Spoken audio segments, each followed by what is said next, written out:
Well, good morning. Glad you're here. Thank you for being a part of the race weekend here at Charlotte Motor Speedway. It is my pleasure now to introduce a couple of folks that I think a lot of you in the room already know. He is one of the owners of JTG Daugherty Racing, and of course we're talking about Tad Geschickter, and also with him today is the competition director for that team, and that's Ernie Cope. Tad, this is the part of the program where I turn it over to you, sir. Yeah, thanks for your interest. To everyone out there on Press Pass watching, hello. I'm here on behalf of Ernie and Jody Geschickter in the back of the room, and our partners Brad Daugherty and Gordon Smith, to say we're very pleased to announce that Ryan Preece is becoming a part of the JTG Daugherty family to drive for us beginning Daytona 2019. Really excited to see what we can do together.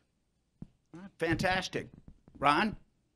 Well, obviously, you know, a lot of you guys, Bob, Matt, have been really kind of asking me over the past few weeks, and I respect that you guys just, you know, respected the fact that I wanted it to come out when it was going to come out. So, really thankful for the opportunity, for being able to race with Tad and Jody and Brad and those guys. It's just, it's a dream come true. A lot of you know the path that I've gone down and the sleepless nights that I've gone through to chase after trophies and win races. So to finally get to this level and earn it, it's really a short tracker's dream to finally get here and to race for such people with class. It's a family-owned team, and that's something that I've always been a part of with different modified teams. So just and if you've been following my Twitter, obviously I've just kind of been throwing up some posts of pictures that, yeah, they've been wins, but they've been people. There's people in the background that have helped get me to the point of where I am now. So, like I said, I'm very excited for this opportunity. I'm excited to work with Ernie and everybody there. So, just really pumped, and hopefully we can start out strong and compete for wins. Ernie, as competition director, thoughts on your new wheelman here? Oh, I'm excited. I started to watch him at the end of the year there at Homestead. He drove hard there, and we got into the springtime there, and watching that Bristol race and watching him go after it, and I was like, man, that guy's something. Then they talked about his story. I was like, that guy's right up my alley. Started looking into his background and builds and drives and works on his own equipment, and that's the mold I'm looking for. I want someone that's a race car driver, has done it his whole life. And every time I've called him, he's in the shop. He gets terrible phone reception, hard to get a hold of, but he is always underneath that race car or going to the shop. He just that's all he does is race. Well, it's obvious somebody got a hold of him finally. Let's open this up for questions. We'll start right here.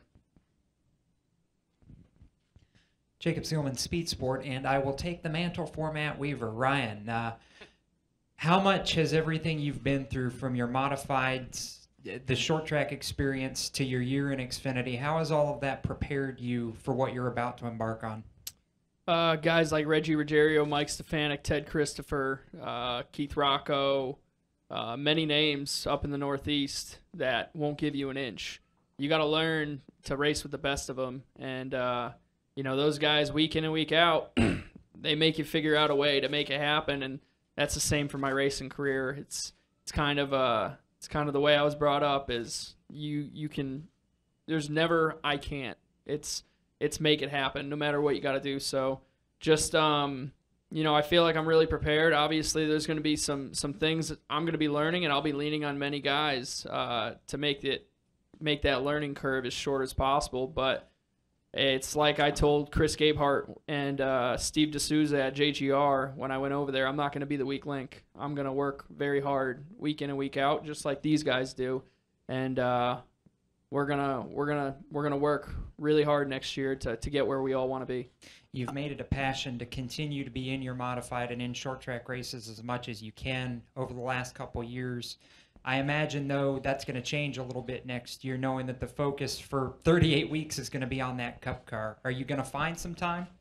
I think I already got some approval to go run some modified races, but there won't be any interference. Like I won't be doing, I imagine I might do double duty at Loudon that New Hampshire weekend. That's a big weekend for me. But if there's a midweek show that doesn't conflict with any obligations that I have with these guys or or from me being in the shop, where I feel like is going to be pretty important. I'll try to make some races work.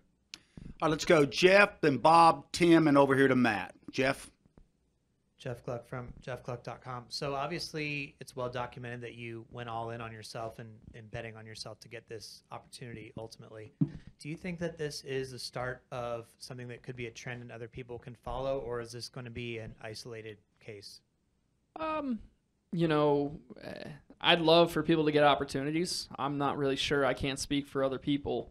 I just knew that I had tried everything to get the opportunity that I needed, and it just wasn't happening. And it wasn't because of not being able to win, because I've won at a minimum of 17 races for the past 4 years or whatever it may be. I mean, it's been a lot. There's been plenty of wins. It's just I haven't gotten that opportunity, which I really want to thank these guys again, because this is a true opportunity. It's really nice being wanted. You know what I mean? And now it's my turn to give back and do the best job that I can, which I feel I will.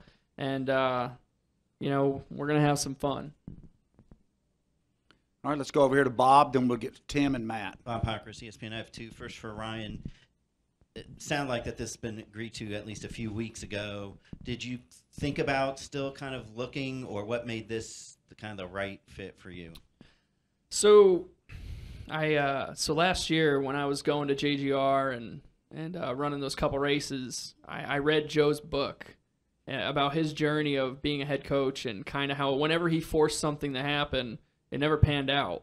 And that's, you know, I could relate to that, because in my career, whenever I've tried to force something to happen, it really just doesn't happen.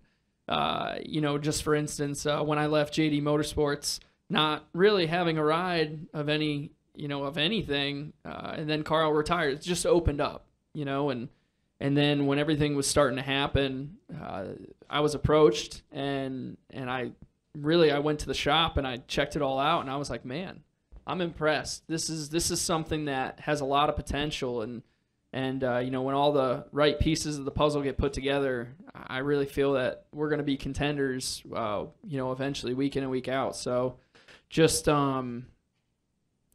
so to be honest with you, I leave it up to fate. This is the road that I'm supposed to go down. And for Tad, can you say yet, are you going to Hendrick Engines next year, and is your 37 car set for next year as far as driver? Yes, Chris Buescher will be continuing to drive for JTG Daugherty Racing next year, and we're proud to have all our partners coming back on board and a few new ones for next year. We will have Hendrick Motors next year. This is the last year of our ECR motor agreement, and you know, I've got to just mention that, you know, if you all get a chance to come and look at the infrastructure that Ernie Cope's built around our race shop in 2 years, and the way we're going about our business, you know, we're really serious and have invested heavily to have the right tools, the right talent and people. You know, there are people in our engineering department are used to winning, and I think you know, it's really needs to be called out. I think Ryan probably came through as a courtesy, you know, to come look at our place, and you know, he's enough of a racer to look at what's in place to say, wow, this thing's ready to go to the next level. So if you get a chance to come through and walk through, we'd welcome you, just to show you, you know, how we're going about our business, and I think it's in the right way. Let's go to Tim, we'll go to Matt, Jerry, and then up to the press box. Hey, Ryan, Tim Southers, motorsport.com. Congratulations, buddy. Thank you. There's a lot of people in New England right now watching on NASCAR.com and listening. And what do you want to tell that short track racer, not only in New England, but in the Southeast or wherever in the United States? All they seem to hear about is it takes money, money, money. There's never any opportunity, and they get discouraged. And now this is a feel-good story, seeing you get this opportunity. What do you want to tell them that they're out there competing in the home track series, NASCAR home tracks or somewhere else, to not give up and to keep pushing forward? That if you're gonna fall down that hole of money, money, money, you'll never make it. You know, I'm not saying it's easy. It's not. There was a lot of nights I didn't know what was gonna happen. I didn't know what my future was gonna be. I didn't know if I could even make it to this level. I was gonna try though. I was gonna try like hell. So, really, I mean, my advice is do what you think's right. Don't let somebody tell you that you can't do it. I I had somebody tell me a few years back that, basically you have to wait in line and that there's people, paying or whatever. And I looked at that. I said, you know what, that I'm going to use that as my way of finding a way to prove them wrong. I wanted to do it for me, but it was also to prove to people like we're out here. You know what I mean? There's guys that are really dedicated that really just work hard. I keep up with Speed 51, motorsports.com, and looking at all these guys these late model guys or modified guys that are working really hard to get noticed. And the biggest thing is people do notice. You just need the right person to notice. And, luckily I've got Tad and Jody in my corner and everybody in that shop, and Ernie and Brad and Gordy, and I'm really thankful for this opportunity, because coming from a guy who was running 3 times a week at my local short track to coming here to NASCAR's highest level, it's a dream come true. This is the highest point of our sport. So to be out here next year competing for Rookie of the Year, and I have a lot of things to look forward to.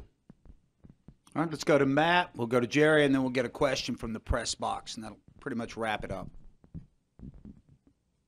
Matt Weaver, Auto Week. Ryan, a constant theme of your career has been your desire to win, and that if you feel like you're not in a position to win, you're going to go find something that will let you win. Now, once you get to the highest level, it's kind of a different dynamic, because running 15th in Cup obviously is a really good life. So how much are you still driven to win? How much is that going to go into making this program better? And certainly with Hendrick Motors, you guys will be better, but is that still a driving force in your Cup endeavor? So like Tad said about coming to the shop and seeing what Ernie's helped build over the few years, I was super impressed. I know what it takes to win. I know what it takes in people, in infrastructure, what they're willing to do. There's just so many different things. So when I went to that shop and just saw as a courtesy, I was like, man, this is impressive. There's a lot to work with here. We can win. We can. As long as we put the pieces of the puzzle together and make it all work together, we can get there. It's not I'm not looking at it as, hey, we're going to, if we finish 15th, it's a great day. We are going to constantly work harder. I mean, there's going to be goals along the way to get to that point, but I make decisions based on what I feel we can do, and I feel like we can achieve that goal and get there. Ernie and Tad, just kind of expounding on that, making this program better, the changes you guys have coming up. What is it that you see in Ryan that believes that he can be a difference maker moving forward? To me, that he's a winner, and I started just not looking at what he's doing in NASCAR. When we started looking him up, I was like, I've looked over the last 3 years of what he's done and what he's about, and I've checked him out pretty thoroughly. And it's like he is a hardcore racer. Same deal when he came by. Like I said, more of a courtesy. We called him, want to know if he'd be interested in doing it, and like I said, it was more of a courtesy. I don't think he was sold on it, and after spending an hour with him, when he left, Tad and I both looked at each other and said, that's our guy. And it wasn't long after that, and he was like, you know what, I got interest in doing this. So it just kind of, it's all come together. But it's like, I definitely feel he's a winner, and he's gonna force. He's motivated, and he just does not accept losing. He'll figure it out. Yeah, for me, I'm a Northeast Modified fan. My very first driver 25 years ago, Jody and mine, was Jeff Fuller. So I think it's some of the best racing there is out there, some of the toughest competitors. It's so much in the driver's hands. So obviously watching his career there, I first noticed him when he was in the Xfinity Series with Johnny Davis, and what he was able to do with that equipment, take that team to the next level. To me, part of the driver description is being able to tell you what we need to work on. And with his hands-on experience and the way he's built his cars through his career, etc., that's what sold me. I'll say this, 25 years next year we've been racing. No one remembers this, but our very first driver we signed was Tony Stewart when he was 20. And our sponsorship fell through in December, and he went and won the Triple Crown and IRL the next 2 years. Robert Presley, our great driver, broke his shoulder, and Chevy came to us and said, we got this young 20-year-old named Jimmy Johnson, and we'd like you to take a chance on him. And he went out and led races for us right away, and couldn't sell the sponsors on taking a chance on a rookie. We had a chance to hire Ryan Newman along the way. I've made all the wrong decisions you could. So I'm not as dumb as I look. When Ryan came through and said he had an interest, it was a no-brainer just to say we're not going to make that mistake again. I put him in that level of game changer. I really do. Let's go here to Jerry. We'll go back to Deb, and then we'll get our question from the press box. Jerry Jordan, Kicking the Tires Net and Performance Racing Network. Ryan, I think an hour or so ago you were at JGR doing a fan day, and you're over here doing your cup announcement. How will this transition be going into JTG's family, and do we see you coming and running something at all before the end of the year? Right now, I want to finish out the season in Xfinity. I want to do what I've agreed to do there. I'm thankful for the opportunity I've had with Joe Gibbs Racing, and I got to thank Chris Pearl and Junior Jones with Riemann Rude for ultimately giving me the opportunity to get out there and win Bristol and let these guys see me again and really help me get to this point. So as far as the transition, everybody over there is really happy for me. I took some of my guys out on the team last night, let them know before this came out officially, and so everybody's really happy for me, which is cool. Let's go back to Deb, and then we'll get a question from the press box. Deb Williams, RacingToday.com. Tad, you talk about being familiar with the Northeast. Ryan's record is well documented. Ernie, you said you researched it. But if Ryan had not bet on himself in that JGR car, would you have looked at him and considered him for the 47? That's a good question. I think, to answer it honestly, I think you have to win at the level you're at before you look at the next level. So obviously, the fact that he's been able to win in Xfinity against the best of the best is, obviously that put him higher up on the list. But certainly his accomplishments in his career and the way we researched things, he was definitely on the radar anyway. So I don't know how to answer it other than to say it didn't hurt. All right, let's go to the press box. Ryan, what is your biggest hurdle you will have to climb from 2018 to 2019? And if you have any other opportunities on the line for next season? Well, I think really it's just going to be racing a different group of drivers, elite drivers, to be honest with you. Being on the same track, you got your big three, Truex, Harvick, and Kyle Busch. They've gotten to where they are because they're really good, and you're going to be racing against a lot of really good drivers. But I'm not afraid of that.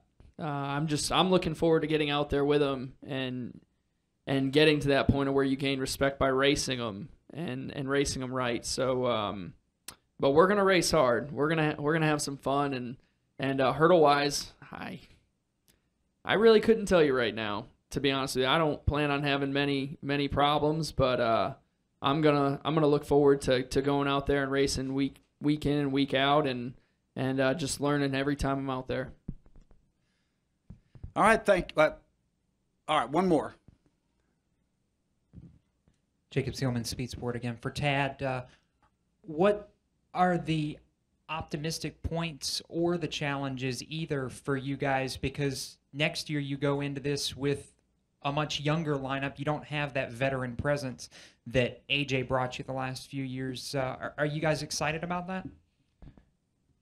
I am. I think, our engineering group led by Dave Charpentier is so talented. They're like a dog with a bone when you give them a problem to solve. And I think, what we're asking Chris and Ryan is do not be shy. If you feel like there's a challenge with our equipment, something we really need to be focused on, we're going to go after it. And we're small enough that we can make those changes quickly.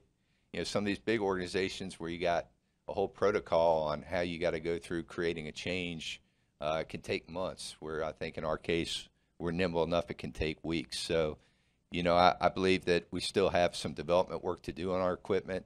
Having said that, I really think Chris and Ryan will feel liberated to say, hey, that left front just didn't working right. What are we missing here? And we're going to go figure it out. Tad, Ernie, Ryan, thank you very much for your time. Best of luck in 2019. Thank you.